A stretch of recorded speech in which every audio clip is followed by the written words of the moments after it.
Welcome to History is more than just a picture. Today, we are taking a look at a various range of World War I related posters.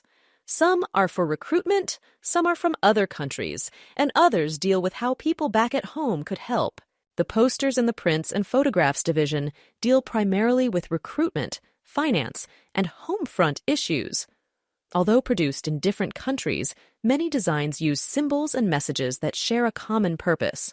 In countries where conscription was the norm, France, Germany, Austria, recruitment was not such a pressing need, and most posters were aimed at raising money to finance the war.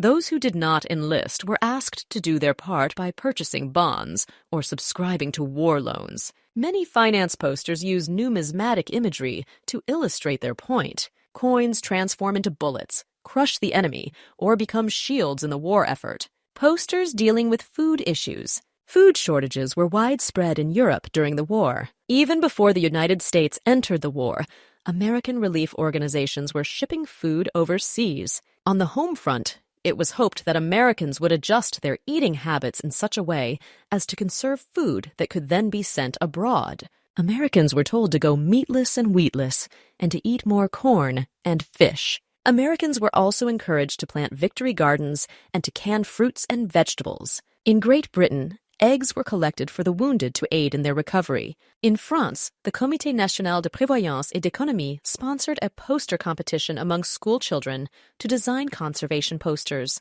Enlistment and recruitment posters. Many posters asked men to do their duty and join the military forces. In the early years of the war, Great Britain issued a large number of recruitment posters. Prior to May of 1916, when conscription was introduced, the British Army was all volunteer. Compelling posters were an important tool in encouraging as many men as possible to enlist. 4 rarely seen posters printed in Jamaica and addressed to the men of the Bahamas illustrate the point that this war involved many parts of the world beyond the actual battlegrounds.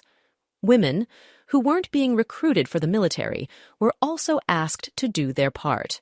They could serve through relief organizations, such as the YWCA or the Red Cross, or through government jobs. The Women's Land Army was originally a British civilian organization formed to increase agricultural production by having women work the land for farmers who were serving in the military. A Women's Land Army was also assembled in the United States. In the U.S., the Committee on Public Information's Division of Pictorial Publicity urged artists to contribute their work in support of the war effort, and hundreds of poster designs were produced. The Division of Pictorial Publicity accepted Joseph Pennell's design for the Fourth Liberty Loan Drive of 1918, for example, which showed New York City in flames. Although the likelihood of enemy attack was small, aircraft of the day could not cross the Atlantic Ocean.